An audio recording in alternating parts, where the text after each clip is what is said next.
international perspectives on Apple's CSAM announcements, and the webcam surveillance state. This is MacVoices. This edition of MacVoices is supported by TextExpander by Smile, the makers of world-class software.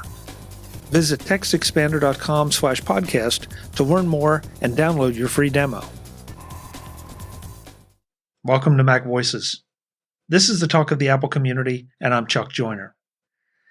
This is part 3 in our conversation about Apple's CSAM announcements and procedures and policies and the impact they may have on you.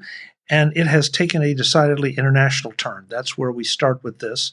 We also discuss webcams and the surveillance state they are helping create and bring that full circle right back around to the CSAM issues. Let's go back and let the panel do the talking. Right. So Paul in the chat room says it would be hundreds of companies moving at the same time. What happens if we go to war with China? And Brian says he said, I'm worried that a government requirement could make Apple change what hash it's looking for, perhaps in some nations for political dissidents, et cetera, yes. and would be compelled to follow the law. Exactly. I agree with that. But that the hash situation, I mean, that means that, okay, so you're going to have a hash to match whatever the specific thing is that you're looking for. Yeah, and also, right now Apple's only doing this in the United States, and they're reporting to NCMEC. So, that's not going to do Turkey very much good if, Apple reports something that dissidents are doing to NCMEC. Mm-hmm. One thing about that argument is like, well, a government could require anything at any time, and that doesn't really have anything to do with Apple making a hash system. The government could say, you must make this system. We don't care what the technology is. Invent it. We're requiring it, and governments do that kind of thing. Well, and governments are sometimes silly because they want things invented that are just not possible. I mean, the thing about the hash is the hash system is it's not just like doing a search on a Word document and finding the word kumquat. It's a lot more involved in that than that. So it's Brian, is it a concern? Absolutely. It's probably not as much of a concern at the moment because right now we're talking about photos. We really haven't touched, and there's no evidence that I've seen that this is going to go is enforceable. Is being implemented beyond photos. So I mean, at least with Apple, like you mentioned, this all works with hashes, but this is kind of something that has already been going on in other areas, like with these media companies trying to go after online piracy. As far as I understand it, this is kind of what they do. They look for hashes of their whatever movie, for example, that they have. And then if they do find it, then they send all these copyright notices to Google or, the Pirate Bay or whoever.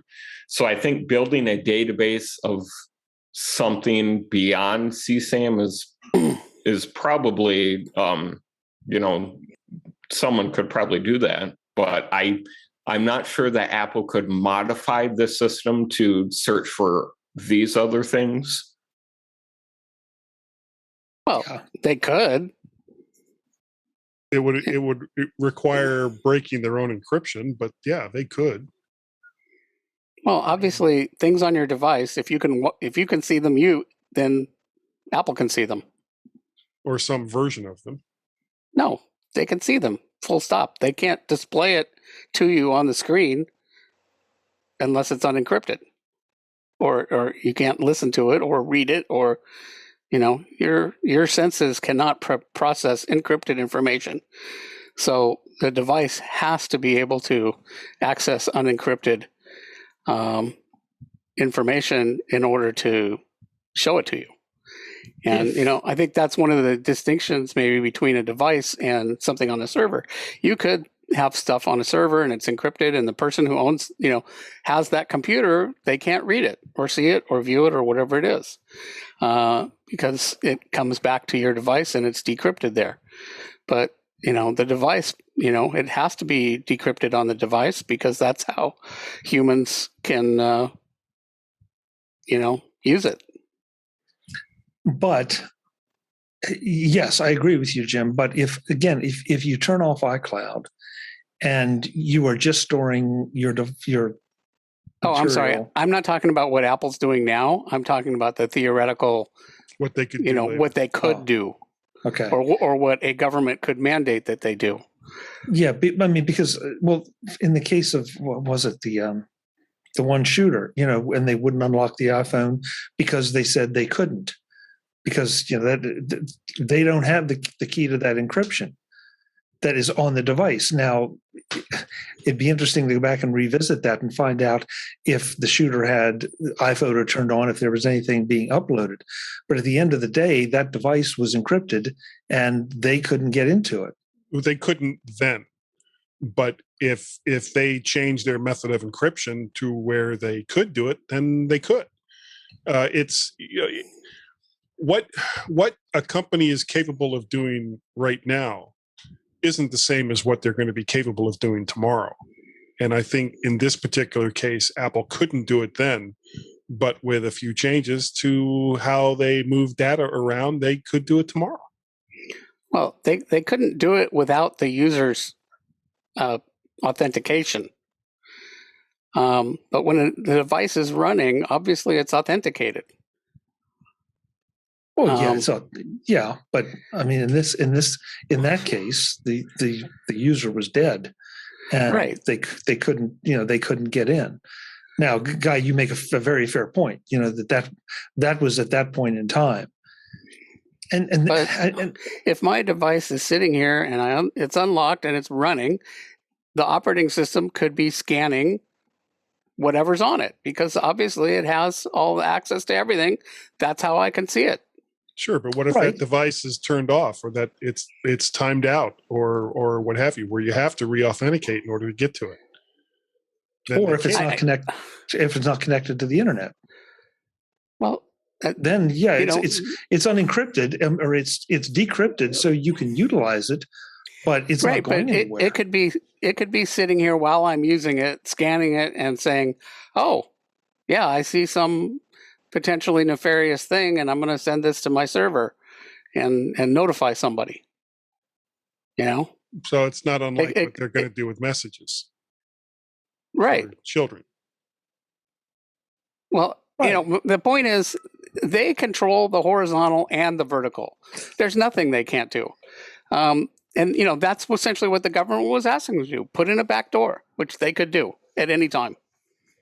Well, they could, and Andrew, I think it was you that mentioned, something in the terms of service. Every company says we reserve the right to change our terms of service, and if they say that, if they decide to do that in the best interests of children, then they put that in, and now you have a choice to make. You either continue to use the service, or you remove everything from the service and go elsewhere, or just keep it on a local hard drive. But that's, I mean, you were talking about Apple operating at China's pleasure. Well, we all operate at Apple's pleasure. Yep. So or again, Microsoft or Google. It's sort of the name of the game. Mm-hmm. But there was another comment earlier that, and I think, Guy, I'm not sure, it may have been you, that the tech companies need to push back. Well, they are not governmental entities. So until somebody buys an island and declares themselves a nation state, then you're kind of stuck with the way you are and where you operate. Well, if they're selling devices off their island, then they have to conform to the laws of where they're selling them. I mean, in theory, unless you're just going to go against all of it, and then you face blockades and all kinds of things. Yeah, well, obviously there's smuggling and whatnot, but, we're talking about legitimate, these are public companies that, they're not pirate operations. Yeah. But I do, it's funny you say that, Jim, because sometimes I wonder if some of these governments, if they push too hard and Apple were to say, hey, you know what? We're not going to send you any more iPhones. What would happen? What would happen if the UK said, Apple, we need you to do A, B, C, and D, and Apple says, no, I don't think so. So I don't think we're not talking about the UK. We're talking about Turkey, Iran, North Korea, and they probably would just say, yeah, we won't sell, iPhones there, and those countries would probably be happy about that. In fact, they would probably turn around and say, yes, iPhones are illegal, and we will put you in prison if we catch you with one. Well, I was picking on the UK specifically because I wonder what kind of backlash there would be against the government by the people who want this technology. I mean, I don't know that backlash could or would be as good or as big in Turkey or Afghanistan, but in the UK, yeah, I could see it because or there's this incredible black market for the technology. Well, again, clearly, China is the country that the NBA bent to China, right? Okay. Remember, one of the owners criticized what was going on in Hong Kong, and the NBA wound up walking that back. I think that was amazing. The American Sports League bowed to China. I don't quite see it as the same thing. Well, I'm not saying it's the same thing, but when we talk about countries interfering with companies, I think China is the one that companies can't ignore. Any other country, companies would be just like you said. Yeah, okay, we don't do business in your country. And Google has done that. Google has walked away from certain countries. Mm-hmm. Right? Yeah, true. I don't know. We're kind of a long way from where we started, and yet we're also right there. Yeah. And I don't know what the right answers are. And again, chat room, you're welcome to throw something in, folks. I'd love to hear what your opinions are on this. I mean, are we all completely off base? Are we on base? Is it something that worries you? Is it something that is important as we seem to think it is? Or are we just being reactionary and, privacy fanatics because we are Apple fans? I don't know. I'd love to know what I don't know. Are we, Andrew said he didn't mind too much. I'm not sure I do either. I mean, to be honest, as it turns out, I don't use iCloud Photo. I use Google Photos. And, not something I thought about a whole lot at the time I started doing it. And still, I'm pretty sure there's nothing in my photos that I'm too, as Warren said, here you go, policeman, have my phone. I think I don't approve of that as social policy, but from a personal point of view, I don't think I'm too alarmed. But ultimately, I think it's an American thing to be concerned about the government, reaching into our lives. That's Bill of Rights. That's not necessarily a bad thing, though. No, I'm not saying it is, but that's we're all grew up learning about the Bill of Rights and all the bad things the British did because nobody. Country was founded on distrust of the government. I can use words. Yeah, this is our foundation. It's our history. Yeah, it's being patriotic. Is to question the government or paranoid. Brittany, that's a really interesting point, and you're absolutely right. At the basis of it, that is part of our DNA, is to challenge authority. I am not paranoid. Why are you all against me? This edition of MacVoices is supported by Smile, the makers of world-class software like TextExpander. Are you looking for a quick way to improve your productivity? To help up the standards of your communication with your team and your customers? Improve the accuracy of that communication. Those are all things TextExpander can help with. With TextExpander, once you set up a snippet, every time you invoke it, a few keystrokes turn into a word, a sentence, a paragraph, or a page of information. And it is the same every time, with no errors or differences. More than that, you can deploy that snippet across your entire team or to only the ones you want to use it.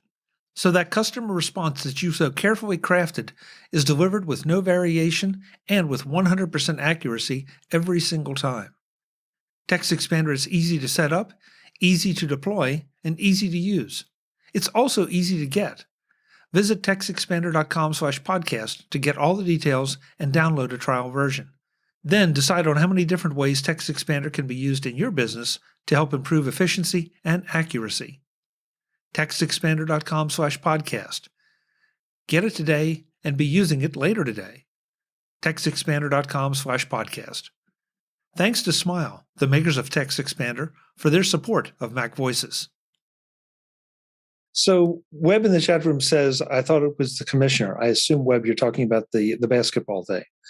And I have absolutely no interest or knowledge of basketball, so I will defer to Jim on that. I think it was I'm not, I used to be more interested in it, but I thought it was the GM for one of the teams. I think it was the GM for Houston that made a comment. Yes. And yeah, then the commissioner walked it back, and everybody was like, "You will not say anything about China." Something about Hong Kong. It was about Hong Kong. It was about Hong Kong. It was when the GM of Houston expressed support for the people of Hong Kong, and the Chinese were like, we're gonna, because they play games in China, and I guess the NBA does a lot of business there, and I guess the commissioner got yelled at, and he was like, "Oh no, we nobody has anything." And I think even LeBron wound up walking back a comment that he had made. So nobody in the NBA is allowed to criticize China's policy in Hong Kong. No, again, Webb says NBA commissioner.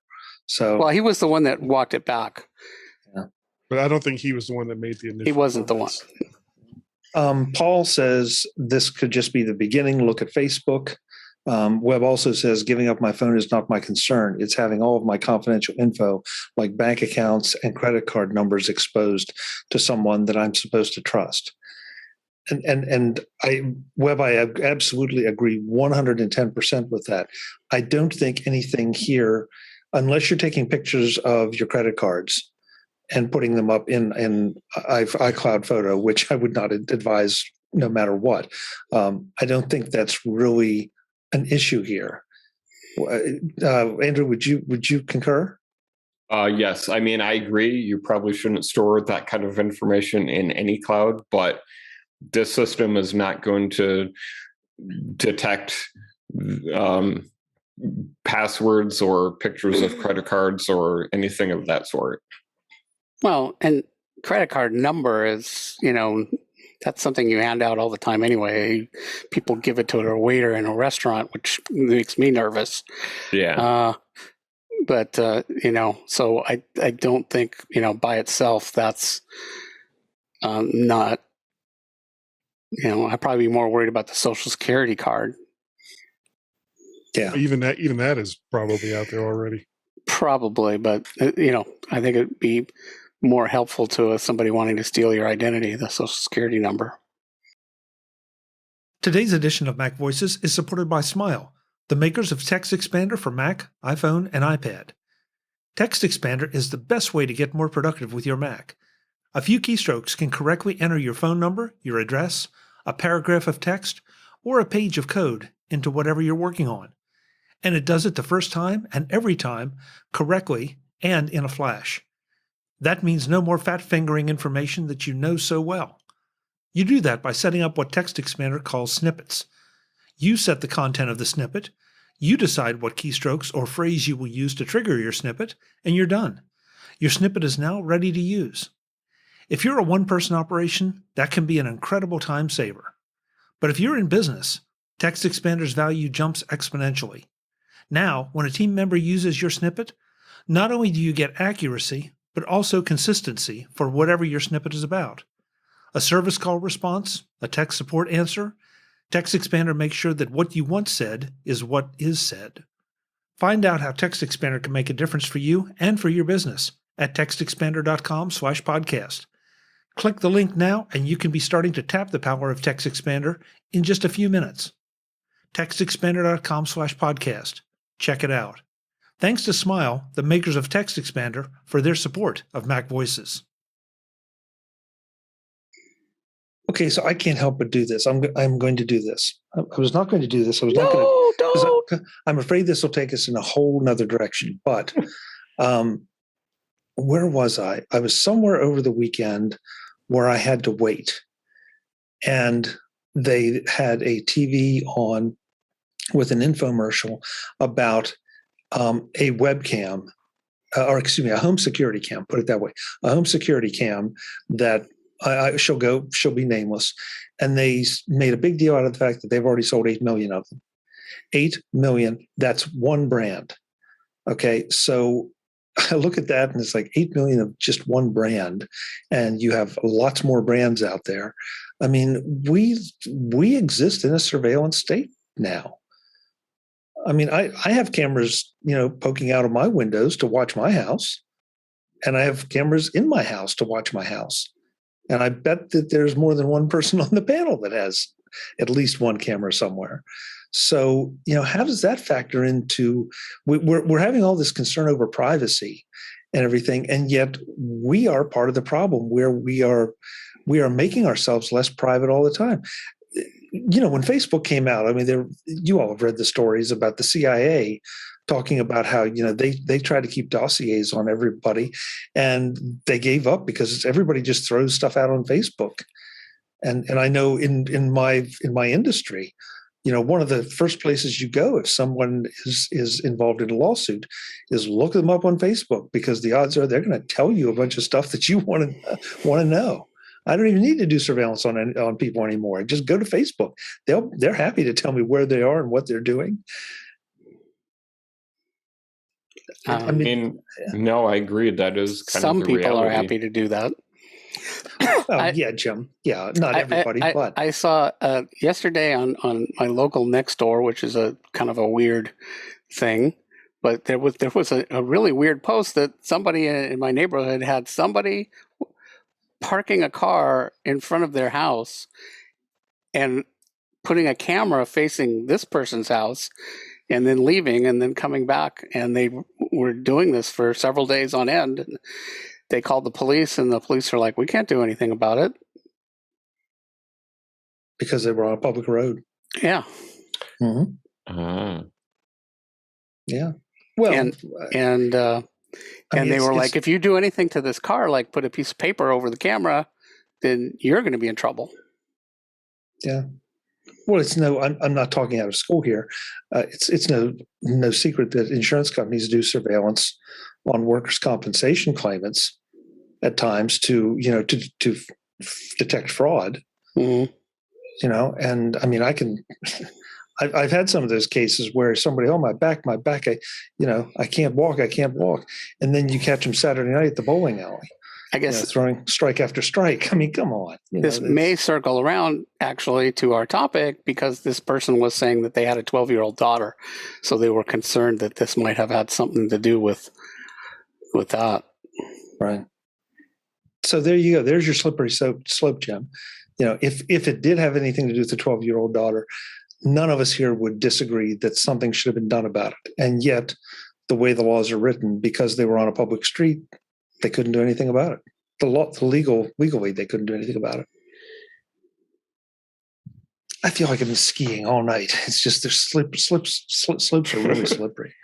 So. But I do agree with what you were saying. We do live in a society with various types of surveillance. Like you could install a private OS on your Android phone, and you can go out to the gas station and pay with anonymous cash. But that gas station probably has, cameras pointing at the customers with facial recognition, and there's, traffic light cameras, and it's just everywhere. Yeah. I mean, if you think that you are living in this, and at night, I mean, now you have the night vision cameras that are sometimes better than the day vision cameras. So you can't sneak out in the middle of the night and do anything. So it's I mean, we're right back to the Bill Belichick thing. It's the world we live in. It's the way it is, and we've got to figure out ways to deal with it and minimize the negative impact. Yeah, and a thing that people seem to have just accepted is that the telcos know everything about where you go, all the time, unless you turn your phone off, which nobody does, and people concerned about Facebook, and which I am too, but Verizon or AT&T, they know all about every place you go, and online as well. You mean in terms of the ISPs? Yeah, sure. Yeah, maybe not everything, because they don't necessarily know about HTTPS, especially if you use DNSSEC. How many people do that? Not so far. But the phone location thing, there's no way around that except turn your phone off. Right. Well, Andrew, this is a while back, but I mean, for a while, wasn't there a utility or something that you could reach in and take the data out of your phone and show where you'd been? There was something. Yeah, I think there was. I don't know if it still exists or not. But the phone company knows, they don't need your phone. Yeah. Right. Well, that was more personal use and just interest. And I don't know, did we I can't remember if did we talk about I think we did last week or a week before about the Pegasus. Mm-hmm. Oh yeah, Pegasus. So that's sort of a whole another aspect of this. That's obviously, this is authorized privacy violation, and that's unauthorized, but right. But at the end and of then the day, there were tools like by law enforcement, Stingray. That right. is a tool that can tap into the carrier networks. And then for the device side, there's, Gray Key and Celebrate. Just get a dump of all your phone's contents. Yeah. So there you go. I mean, that's why I think we need to get used to changing our expectations, and we need to really concentrate, I think, a little bit less on the tech and a little more on the legislators. Of course. And making them understand. The classic story was about a month or 6 weeks ago. It came out that the FBI had come up with phones that were, compromised and sent everything to the FBI, and they sold them. They came up with some, as extra secure for criminal phones, and they got them into hands of like several thousand criminals. Mm-hmm. And they finally, I guess, did this for a couple of years, and they finally broke the case and arrested like several thousand people. So oops. Yeah, which means we will have. If you're a criminal, don't buy your phone from the FBI. Yeah, I mean, we will have episodes of America's Dumbest Criminals for months and years to come. Based on that one thing. Guys, thank you. I was concerned because I certainly don't think this is a topic we should joke about. And we haven't had as many laughs as we usually do here, but this is a pretty serious one. I'd like to think that this was a pretty intelligent debate discussion over it, and thanks to everyone. Thanks to Mark Fuccio, especially for coming in early. He had to go. I feel bad that David Ginsburg didn't get to participate. I know he had some things to say, but apparently he's still without power. So David, if you're out there, good luck. I hope the tornadoes didn't come. He was having problems last night too. Yeah. Well, they really got pounded last night, and I guess they were coming there too. Let's go around the room, let folks know where they can find you when you're not here, and we'll continue the debate later. Everything's gotten juggled all around. So, Jim, you're up first. Where can folks find you? ProView.com and ProView Jim on Twitter. Great. Thanks, Jim. Thanks for all your input. Andrew. You can find me at themacobserver.com, where I'm writing about topics like this. I've covered a lot about this sort of announcement from Apple a lot recently. I also just want to say real quick, on Friday, I did write an article about if this sort of scanning by Apple does make you uneasy. I shared 4 iCloud Photos alternatives that you could maybe check out. These have, you're either rolling your own service or it's a cloud service, but it is end-to-end encrypted, just to give people that choice. Great. Thank you. I saw that article. And in fact, well, let's do the rest of the introductions. Then maybe we can kick that around in After Dark. Guy, where can folks find you? Oh, vertshark.com is the website. Guy at mymac.com is the email address. Vertshark and MacParrot are the Twitter accounts. Let's see. There is Guy's Daily Drive. That is now pretty much just once a week. And the mymac.com podcast that I've been doing for 11 years, as well as Mac the Future for the last 3 or 4. So does that mean Guy's Daily Drive is turning into Guy's Weekly Drive? Yeah, pretty much. But I go to work every day. So, it's still my daily drive, but I only record it once a week. Got it. Oh, there she is. Our favorite mermaid is back just in time. Brittany, where can we find you? Sorry, I couldn't hear you. On Twitter, I'm the ADD Liberator, and my website is conquer.consulting. And I like it when you find me here, too. Great. We love it when we find you here, too. Folks, I'm Chuck Joyner. This is Mac Voices Live, Tuesday nights, 5 p.m. Pacific, 8 p.m. Eastern. And if you subscribe to Mac Voices, you will get these. Usually I cut them up into 2 or 3 piece slices so they're a little easier to get through on a daily basis. But I think this was a really, really good one, a really important one. And if you do have comments, please, chuck@macvoices.com. I really would like to know what you're thinking. Until the next time, and as always, thanks for watching. Visit MacVoices.com for show notes and to connect with Chuck on social media.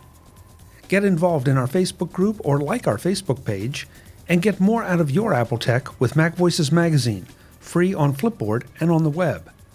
And if you find value in it all, consider supporting us through either our Patreon campaign at patreon.com/MacVoices or by making a one-time donation via the PayPal link on our front page and in the show notes of each episode. You will join these fine people who help bring you Mac Voices.